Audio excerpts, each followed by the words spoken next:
बिस्मिल्लाहिर्रहमानिर्रहीम, अस्सलाम वालेकुम। आज हमारा सेकेंड ईयर की मैथ का लेक्चर नंबर 40 है और इसमें हमने 2.4 एक्सरसाइज जो है वो स्टार्ट करनी है। 2.3 लास्ट लेक्चर मैंने एंड की थी और हमने बेसिक रूल्स जो थे पावर, प्रोडक्ट, कोशेंट और रेडिकल वो हमने पढ़े थे। उसमें 2.4 के अंदर आपको ये सिखाया जाएगा कि अगर x और y जो पहले एक ही इक्वेशन में हुआ करते थे, यानी y फंक्शन ऑफ x हुआ करता था और आप y का डेरिवेटिव x की रिस्पेक्ट से फाइंड किया करते थे, तो आपके पास एक सिंपल वे ये था कि पावर, प्रोडक्ट या कोशेंट किसी एक रूल से आप इसको कर लेते थे। और इसमें ये तो होता था कि x और y एक ही इक्वेशन में लिखे होते थे। तो यहाँ आपको ये सिखाया जाएगा कि अगर x और y किसी एक इक्वेशन में ना हो, यानी आपस में वो डायरेक्ट लिंक ना हो रहे हों, इनडायरेक्टली लिंक हो रहे हों, कोई तीसरा वेरिएबल उनको लिंक कर रहा हो, तो फिर हम डेरिवेटिव y का x की रिस्पेक्ट से कैसे फाइंड करेंगे। तो इस प्रोसेस में हमें एक रूल लगाना पड़ेगा जिसको हमने चेन रूल का नाम देना है। चेन रूल बेसिकली क्या होता है कि जब आपके पास दो वेरिएबल्स जिनमें से एक डिपेंडेंट और एक इंडिपेंडेंट हो, वो आपस में लिंक ना हो, उनको लिंक करने वाला कोई तीसरा वेरिएबल बीच में आ जाए, तो फिर एक चेन बना के हमें उसका डेरिवेटिव फाइंड करना पड़ता है।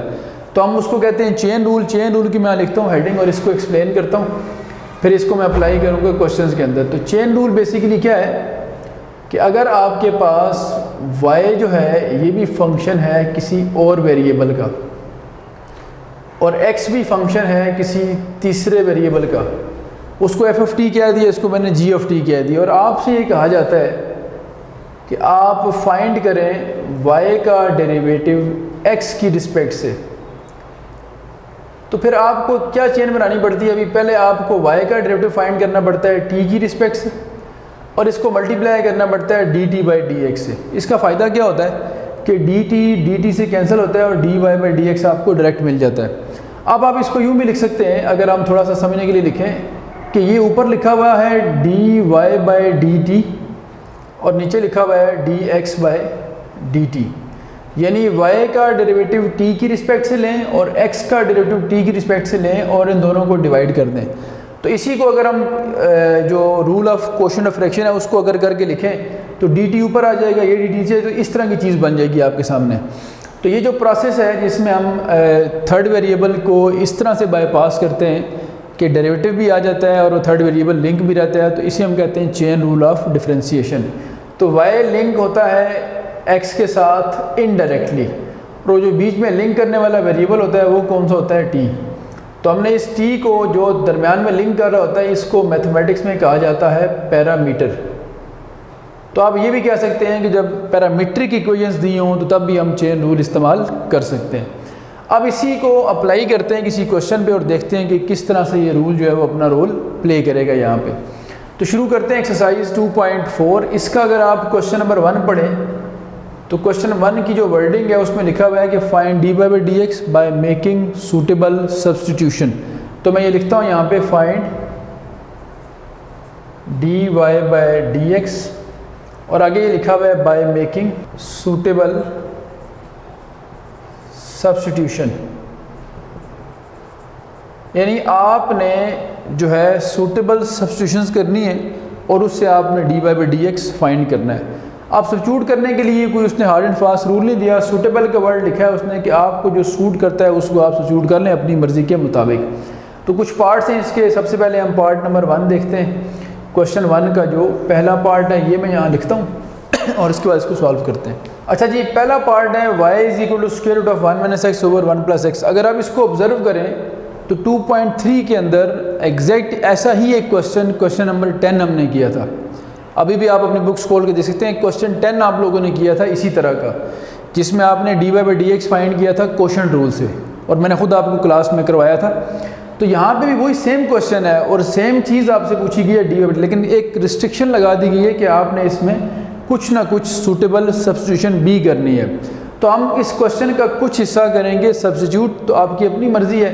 तो मैं ये कर लेता हूँ कि जो स्क्वायर रूट के अंदर लिखा हुआ है सारा, ये जो 1 minus x over 1 plus x है, इसको अपनी आसानी के लिए मैं यू रख लेता हूँ। जब इसको मैं यू रखूँगा, देखें तो ये क्या बन जाएगा, सो y बन जाएगा आपके पास, y आ जाना है square root of u।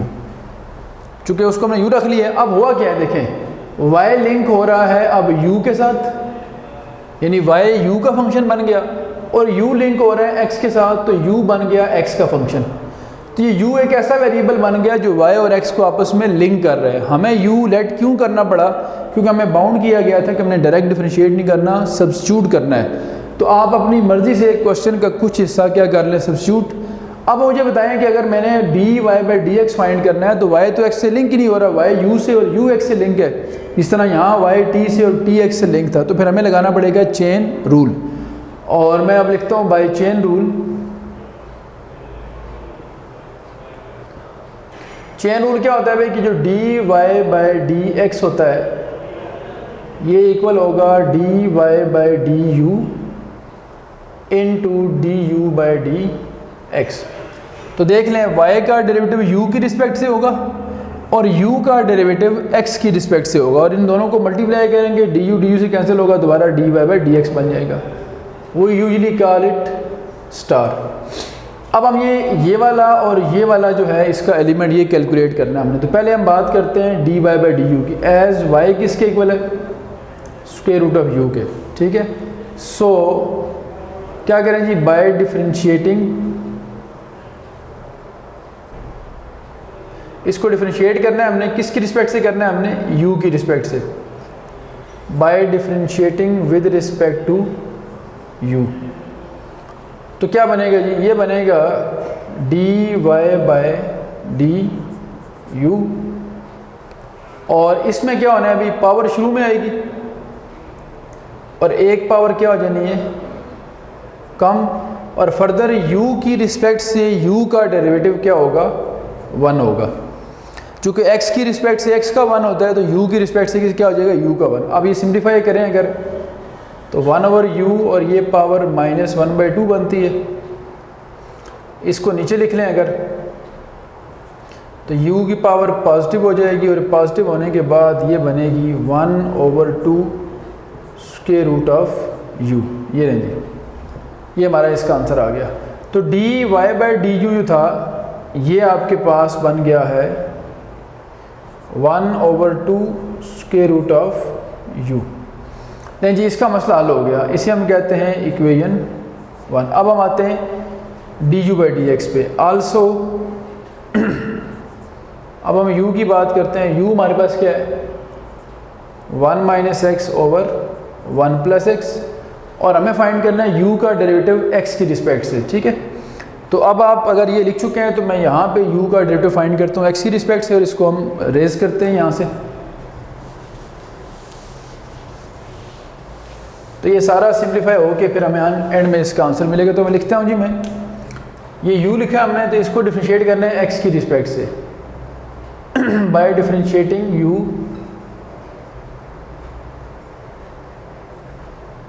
By differentiating with respect to x। इसको x की रिस्पेक्ट से डिफरेंशिएट करें, सो u का क्या बनेगा, du/dx, और इधर क्या बनेगा, देखें दो फंक्शंस डिवाइड हो रहे हैं ना, तो किस तरह से होगा, क्वोशंट रूल लगाएंगे। क्वोशंट रूल का रेफरेंस मैं दोबारा कोट करता हूँ। क्वोशंट रूल ये हुआ करता था, चूँकि जो हमने y का डेरिवेटिव लिया तो वो पावर थी, तो पावर रूल लगाया। इसमें क्वोशंट है तो क्वोशंट रूल लगा रहे हैं। क्वोशंट रूल ये कहता था कि नीचे वाले फंक्शन का स्क्वायर, नीचे वाला फंक्शन एज इट इज़, ऊपर वाले का डेरिवेटिव, ऊपर वाला एज इट इज़, और नीचे वाले का डेरिवेटिव। तो आप देखें नीचे लिखा हुआ 1 + x, तो ये हो जाएगा 1 + x का square, 1 + x as it is, derivative ऊपर वाले का, ऊपर वाला कौन सा है, 1 - x, 1 का हो जाएगा 0 और x का हो जाएगा 1, फिर माइनस फार्मूले का।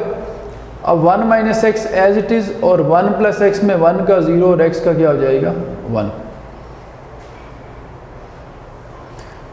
तो अल्टीमेट बनेगा ये हमारे पास, ये माइनस यहाँ मल्टीप्लाई करें -1 - x, और ये माइनस यहाँ मल्टीप्लाई करें -1 + x, ये स्क्वायर हो जाएगा, x से क्या हो जाना है कैंसिल, तो -2/1 + x का स्क्वायर। ये वैल्यू किसकी आ गई हमारे पास, D you by D x की। लें जी, दोनों चीज़ें आ गई हमारे पास। अब ये आ गई d Y by d u की वैल्यू और ये आ गई d you by D x की वैल्यू। दोनों वैल्यूज़ कहाँ प्लेस करनी है आपने, स्टार इक्वेशन में। तो मैं लिखता हूँ putting values in star. Star में पुट करेंगे तो ये हमें डेरिवेटिव का जो फाइनल आंसर है वो मिल जाएगा।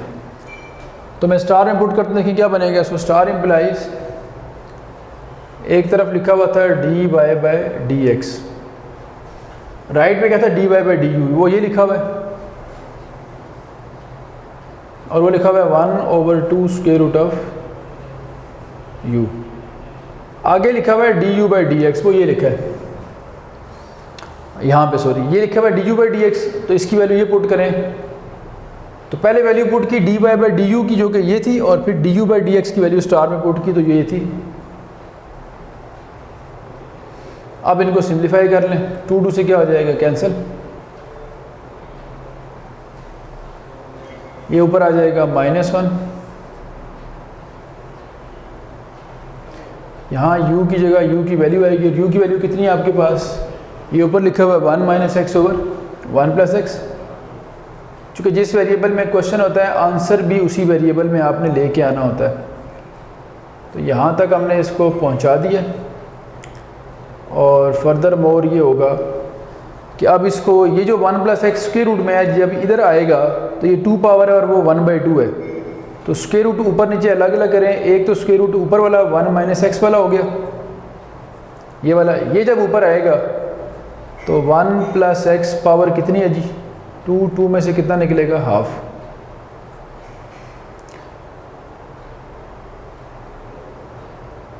-1/1 - x और ये 1 + x 2 में से हाफ निकालें तो 3/2 बचता है। ये हमारा फाइनल आंसर आया d Y by D x का। तो ये एक प्रोसीजर था आपको समझाने के लिए कि आपने अगर सब्स्टिट्यूशन करनी हो, सब्स्टिट्यूट करना हो तो किस तरह से करना है। और जब x और y आपस में लिंक ना रहें, कोई तीसरा वेरिएबल बीच में आ जाए, t आ जाए, थीटा आ जाए, u आ जाए, तो फिर हमें चेन रूल के थ्रू उसका डेरिवेटिव फाइंड करना पड़ता है। इसके कोई 4-5 पार्ट्स होंगे, 5 के करीब आई थिंक, और मोस्टली पार्ट इसी तरह के। तो एक आध पार्ट मेरा ख्याल है और कर लीजिए तो सफिशिएंट होगा। बाकी मैं आप पे छोड़ रहा हूँ चूँकि काम सारा वही 2.3 वाला ही है, सिर्फ सब्स्टिट्यूशन का आप लोगों को आइडिया देना था कि इस तरह भी किया जा सकता है। तो अब एक आध पार्ट और करते हैं और फिर इसके बाद देखते हैं क्या करना है हमने। अच्छा जी, कुछ पार्ट्स मैंने आप लोगों के होमवर्क में लिखे हैं ताकि आपको बेसिक आइडिया दिया जाए। ये सेकंड पार्ट है, इसमें रेडिकल के अंदर जो लिखा हुआ था x + स्क्वायर रूट x, उसको मैंने u रख लिया, तो ये भी स्क्वायर रूट u बन गया और पहले एक क्वेश्चन जैसा ही बन गया। अब आपका काम सिर्फ चेन रूल लगा के इसको सॉल्व करना है, सेम एज पार्ट 1। एक और पार्ट, फोर्थ पार्ट है, इसमें y इसके इक्वल गिवन है, पावर 6 है, तो 6 के अंदर जो लिखा तो उसको मैंने u रख लिया पॉलिनोमियल को। ये एक क्वाड्रेटिक इक्वेशन थी, तो u रखने के बाद यहाँ जब u आएगा तो y u पावर 6 बनेगा। ये भी अब पहले पार्ट की तरह आपने चेन रूल से करना है। एक आध पार्ट मैं आपको खुद करवा देता हूँ और फिर उसके बाद इसको क्वेश्चन 1 को कंप्लीट करते हैं। अब ये लिखा हुआ है इसमें 2 जगह पे x आ गया, अंदर भी और बाहर भी, तो दोनों को तो हम रिप्लेस नहीं कर सकते, किसी एक को ही करना पड़ेगा। और ये अगर थोड़ा सा आप याद करें तो ये पिछली एक्सरसाइज के अंदर मैंने पहले भी आपको बताया था, क्वेश्चन नंबर 15 था ये ऑफ एक्सरसाइज 2.3। अब पेपर में कभी ऐसा नहीं हुआ आज तक कि ये क्वेश्चन इस तरह से आए हों कि बाय सूटेबल सब्स्टिट्यूशन आप करें, ये कभी ऐसा मैंने नहीं देखा। ये जब भी आता है सिर्फ लिखा होता है find d Y by D x. तो इसका मेथड ऑलरेडी आप क्वेश्चन 15 2.3 में सीख चुके हैं। यहाँ सिर्फ दोबारा इसलिए कह रहा हूँ कि इसको एक और एंगल से भी देखा जाए कि ये इस तरह भी हो सकता है। तो आपने क्या करना है, एज़ यूजुअल अगर आपको ये कहा गया है कि सब्स्टिट्यूशन करनी है तो कुछ हिस्सा सब्स्टिट्यूट कर लें। मैं वही करता हूँ कि जो स्क्वायर रूट के अंदर लिखा हुआ है a + x over a - x, इसको u रख लेता हूँ। इसके u रखने से देखें y क्या बनेगा, y बनेगा x टाइम्स √u। अब देखें y अगर प्योरली u का फंक्शन होता है, जिस तरह यहाँ पे था या जिस तरह यहाँ पे था, तो फिर हम लगाते चेन रूल। लेकिन अब y x और u दोनों के साथ लिंक हुआ हुआ है, तो इसका मतलब x से लिंक तो है ना। तो अगर प्योरली x से लिंक ना होता या ये प्योरली u से लिंक होता तो फिर हम इस पे लगाते चेन रूल। अब चूँकि x से लिंक हो रहा है तो फिर हमें चेन रूल की ज़रूरत नहीं, हम सिंपल डिफरेंशिएट करेंगे। तो मैं लिखता हूँ बाय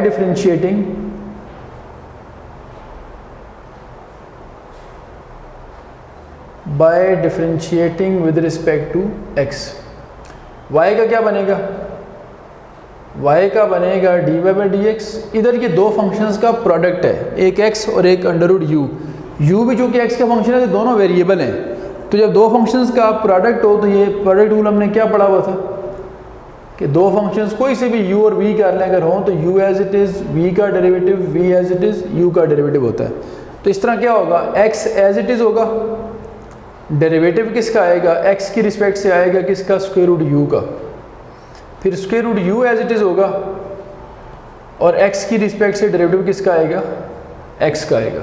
ठीक है जी, x का जो डेरिवेटिव है वो क्या होता है, यहाँ x को नहीं, x का यहाँ पे आएगा x as it is. Square root u का क्या डेरिवेटिव होगा, देखें स्क्वायर रूट u का ये होना है कि पावर 1/2 है ना, पावर शुरू में आएगी, u की एक पावर कम कर देंगे और मज़ीद डेरिवेटिव u का होगा du/dx। फिर यहाँ आ जाएगा square root of u, x का आ जाएगा 1। अच्छा जी, अब इसको और सिंप्लीफाई करें, यहाँ आ जाएगा x/2 और ये सिंप्लीफाई करने से क्या आना है, देखें ये सिंप्लीफाई करने से आना है आपके पास 1/, ये x तो ऊपर ही रहेगा ना, x को बल्कि हम बाहर लिखने देते हैं, ये नीचे आएगी जब पावर तो ये u पावर ये कितनी बनती है आपके पास, ये चलें दो स्टेप में कर लें। एक स्टेप में हम 1/2 लिखने देते हैं, u में से हाफ निकालें तो ये -1/2 बनता है और यहाँ 1 से मल्टीप्लाई करके स्क्वायर रूट u रहेगा। अब इसको नीचे लेके आए अगर तो नीचे आके पावर +1/2 बनेगी और +1/2 का मतलब क्या होता है, स्क्वायर रूट, तो ये x/2 square root of u हो जाएगा, यहाँ आ जाएगा du/dx और यहाँ आ जाएगा स्क्वायर रूट ऑफ u। अब इसको हम कोई नाम देते हैं, इसे हम कहते हैं स्टार इक्वेशन। इस इक्वेशन के अंदर एक चीज़ हमारे पास अभी तक नहीं है, बाकी तो है। अब मैं यहाँ u तो मेरे पास है ना, u में यहाँ पुट कर लूँगा, यहाँ जिस तरह मैंने यहाँ पुट किया था पिछले क्वेश्चन में। यहाँ पे क्या करना है आपने, सिर्फ ये वाला जो फैक्टर है ये कैलकुलेट करना बाकी है, du/dx। तो u आपके पास ये है, इसका डेरिवेटिव चाहिए x की रिस्पेक्ट से। यहाँ जब पावर शुरू में लाई थी, एक पावर कम करने के बाद जो पावर के अंदर लिखा होता है जिस तरह u है, उस u का मज़ीद डेरिवेटिव होता है x की रिस्पेक्ट से। अगर ये u की रिस्पेक्ट से होता तो ये 1 होता, तो ये x की रिस्पेक्ट से तो du/dx हो गया, जिस तरह y का dy/dx होता है। लेकिन जी अभी एक वैल्यू कैलकुलेट करनी है, फिर मैंने यहाँ पुट करनी, तो du/dx फाइंड करने के लिए इस u से हम बात शुरू करेंगे। ये अगर हिंट आप लोगों ने लिख लिया है तो यहाँ मैं लिखता हूँ आप लोगों के सामने ताकि ये यहाँ पे कवर हो सके। अब देखें, नाउ u हमारे पास है a plus x over a minus x। तो by differentiating with respect to x,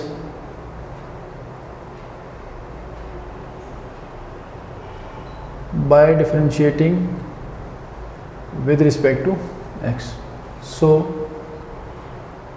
क्या बनेगा जी, du/dx बनेगा। और इस पे क्या लगाएंगे रूल, हम देखें v स्क्वायर होगा नीचे वाले फंक्शन का square, v square v as it is, जो क्वेश्चन टूल होता है हमारे पास, चूँकि ये क्वेश्चन फॉर्म में है ना, तो क्वेश्चन टूल का रेफरेंस अगर मैं लिखूँ यहाँ पे तो ये था हमारे पास v square, v as it is u derivative, u as it is v derivative. तो v स्क्वायर फिर v as it is u का मतलब a प्लस x में a कांस्टेंट है उसका 0 हो जाएगा और x का 1 हो जाएगा, माइनस अब a plus x as it is और a माइनस x में a 0 हो जाएगा और x का क्या हो जाएगा 1, चूँकि कांस्टेंट का डेरिवेटिव क्या होता है 0। तो आगे चल के ये बनेगा a माइनस एक्स, ये माइनस यहाँ मल्टीप्लाई करें, minus minus plus a plus x over a minus x का होल स्क्वायर, यहाँ से x से कट गया,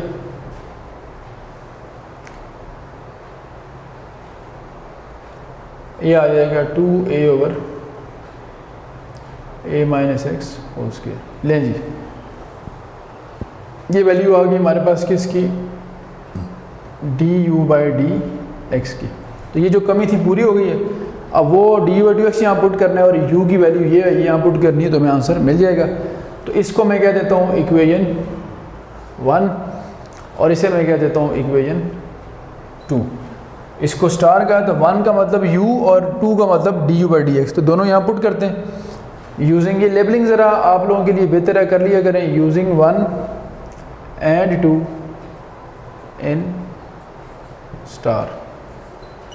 So star implies, स्टार में पुट करें क्या बनेगा, dy/dx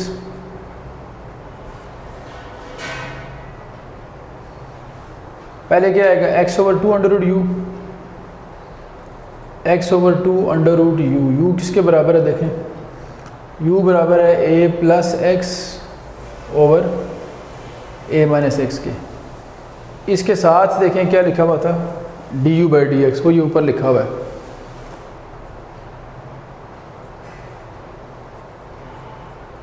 और फिर आगे क्या था जी, प्लस अंडर रूट u था, अंडर रूट के अंदर u लिखना है आपने, u क्या था हमारे पास, ये ऊपर लिखा हुआ है, जो इक्वेशन 1 है basically, a plus x over a minus x. लें जी, अब रूल लगाएं, ये 2 से कैंसिल हो गया, rule of quotient of fraction अगर लगाएं तो ये इधर आ जाएगा, यहाँ 2 है, a minus x base same है, इसकी पावर 1/2 और इसकी 2 है। तो यहाँ जब लेके आएंगे हम, तो देखें क्या बनना है इसमें, ये आ जाएगा आपके पास, ऊपर ax बच गया, यहाँ बच गया है a प्लस एक्स, ये जब इधर आएगा तो ये हो जाएगा a माइनस एक्स, 2 में से हाफ निकाल दें, 2 माइनस 1/2 कितना हो जाएगा, 3/2, और इनके स्क्वायर रूट भी अलग अलग कर लेते हैं, a plus x over a minus x, ये आ गया। अब लास्ट स्टेज है जो कि इसका एलसीएम होता है, एलसीएम लेते हैं और उसके बाद जो आंसर है वो हम फाइनल करके लिख लेते हैं यहाँ पे। तो मैं इसका एलसीएम लेता हूँ, देखें आप, एलसीएम लेते हुए थोड़ा सा ख्याल रखना होता है कि आप किस फैक्टर को एज एलसीएम ट्रीट करेंगे। तो देख लें, इन दोनों में से अगर हम देखें तो ये a माइनस एक्स के ऊपर स्क्वायर रूट है और ये 3/2 है, 3/2 का मतलब होता है 1.5, यानी एक 1 पावर है और एक स्क्वायर रूट है, इसका मतलब इसके पास 1 पावर एक्स्ट्रा है। तो एलसीएम इसका आ जाएगा,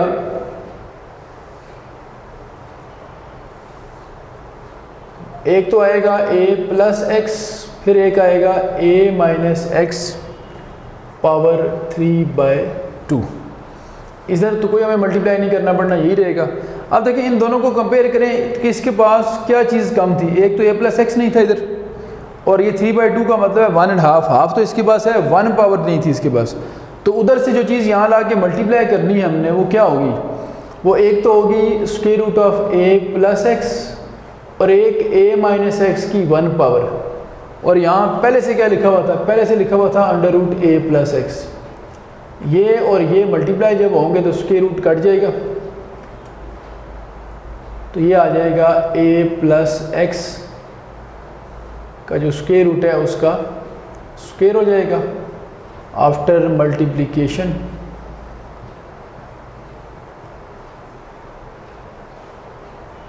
ये रहा जी, और ये अब इसका ऑलमोस्ट लास्ट स्टेप होने वाला है।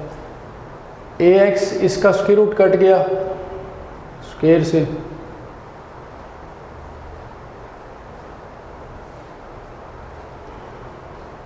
और ये बन जाएगा हमारे पास इस तरह से। अब ये a plus b a minus b जो फार्मूला होता है फैक्टराइजेशन का, वो लगाएं अगर, तो इसकी जो अल्टीमेट फॉर्म बननी है वो बननी है आपके पास, देखें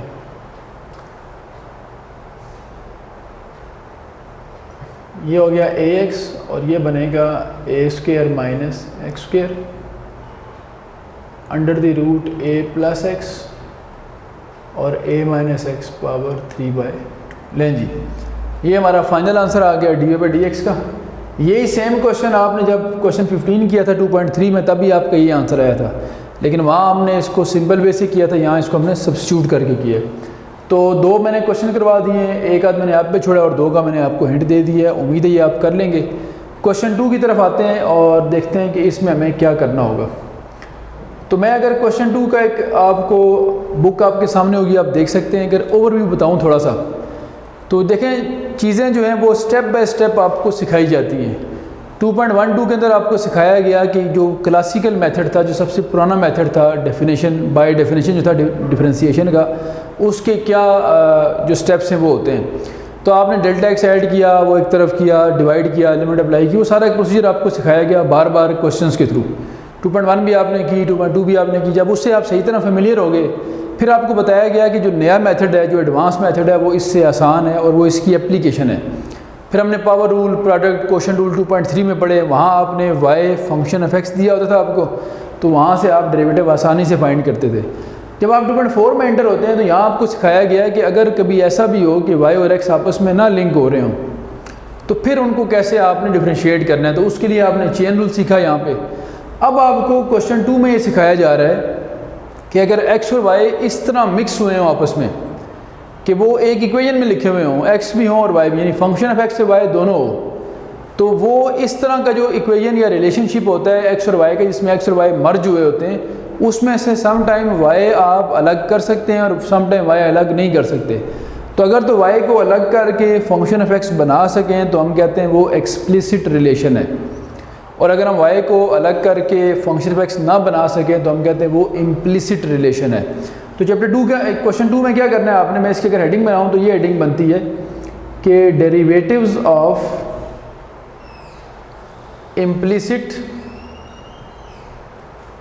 इम्प्लिसिट एंड एक्सप्लिसिट रिलेशंस। ठीक है, इम्प्लिसिट एंड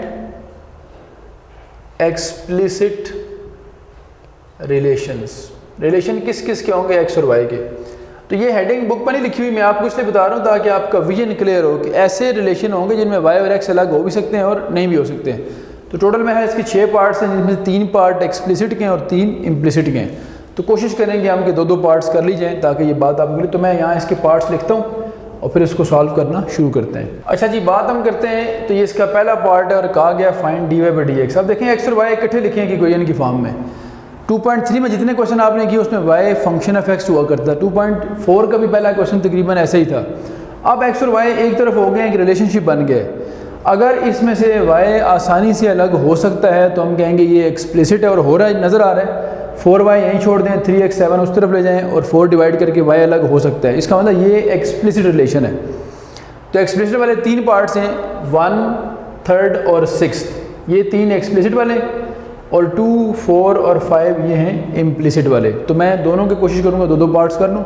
इसका तरीकाकार क्या होता है कि आप इस पर डेरिवेटिव थ्रू आउट अप्लाई कर देते हैं। तो आप लिखेंगे by differentiating with respect to x। तो फिर क्या बनना है, सो ये यूँ होगा d बाई डी एक्स। आप जानते हैं कि जब डेरिवेटिव अप्लाई होता है तो कांस्टेंट टर्म डेरिवेटिव से बाहर लिखी जाती है, डेरिवेटिव सिर्फ वेरिएबल पे अप्लाई होता है, और सम या डिफरेंस पे डेरिवेटिव अलग अलग डिस्ट्रीब्यूट हो जाता है। तो मैं तीनों पे डिस्ट्रीब्यूट कर रहा हूँ, कांस्टेंट्स बाहर निकालता जा रहा हूँ। अब 7 तो है ही कांस्टेंट, तो इसको क्या बाहर निकालना है, ये 7 ही रहेगा इस तरह। अब मुझे बताएं कि क्या होना है। 3 कांस्टेंट था, x का डेरिवेटिव 1, 4 कांस्टेंट था, y का derivative d by D x, y का डेरिवेटिव आएगा dy बाई डी एक्स, और कांस्टेंट का डेरिवेटिव क्या हो जाएगा, 0। यहाँ से हम अगर dy बाई डी एक्स एक तरफ करेंगे तो क्या हो जाएगा, वो वाला 3 इस तरफ ले आए तो ये हो जाएगा -3, 4 ये मल्टीप्लाई हो रहा है। अब आप इसमें से dy बाई डी एक्स निकालें तो ये बनेगा -3/4। ये हमारा फाइनल आंसर आ जाएगा। ठीक है जी। तो ये कोई इतना मुश्किल काम नहीं है, चाहे एक्सप्लिसिट हो या इम्प्लिसिट हो, डेरिवेटिव आपने थ्रू आउट अप्लाई करना होता है और जो आंसर होता है उसको फिर फाइनल फॉर्म में आपने लिखना होता है। तो ये था इसका फर्स्ट पार्ट। इसका 3rd और 6th दो हैं, एक 6 भी आपको करवा दूंगा, 3rd आपका होमवर्क है। अब 2, 4 और 5 पे चलते हैं जिसमें इम्प्लिसिट रिलेशन है, ताकि उसका भी एक आध पार्ट हम कर लें। अच्छा जी, पार्ट नंबर 2 लिखा है मैंने, और पार्ट नंबर 2 में आप देख सकते हैं कि एक y पावर 1 है और एक y2 है। y कॉमन भी नहीं आ सकता और y अलग करके आप फंक्शन ऑफ x भी नहीं बना सकते। इसका मतलब ये इम्प्लिसिट है और ये इस कैटेगरी में आ गया। तो एक मैंने वहाँ से पार्ट करवाया और एक मैं यहाँ से पार्ट करवा रहा हूँ, सेकेंड वाला। तो कोई इशू नहीं है, इम्प्लिसिट हो या एक्सप्लिसिट, डेरिवेटिव का मेथड सेम है, आप इसको थ्रू आउट डिफ्रेंशिएट कर देंगे। तो मैं लिखता हूँ by differentiating with respect to X. So क्या बनेगा, इधर बनेगा D by D X of X Y. चूँकि सम या डिफरेंस पे डेरिवेटिव जो है वो अलग अलग हो जाता है, तो इस पे थ्रू आउट अप्लाई कर दिया हमने डेरिवेटिव। x इंटू वाई दो फंक्शंस का प्रोडक्ट है, तो क्या होगा u as it is v का डेरिवेटिव और फिर v as it is u का, जिसको हम कहते हैं प्रोडक्ट रूल ऑफ डिफरेंशिएशन। इस पे वो अप्लाई करें क्योंकि दो वेरिएबल फंक्शंस थे। और इधर अगर देखें वाई स्क्वायर है, वाई स्क्वायर में पावर रूल लगाएंगे, पावर शुरू में आएगी और y की एक पावर कम हो जाएगी, फिर जो पावर के अंदर लिखा हुआ है यानी y उसका आ जाएगा डेरिवेटिव साथ, और 2 कांस्टेंट है, कांस्टेंट का क्या हो जाएगा 0। तो ये हो गया x d Y by D x, यहाँ आ गया y के साथ 1, यहाँ आ गया 2y और ये आ गया D Y by D x. तो देखें D Y by D X इन दोनों में कॉमन है, यहाँ से D Y by D X common ले लें तो ब्रैकेट में रह जाएगा x प्लस 2y और y यहाँ ला के, ये वाला y यहाँ ला के माइनस कर दें।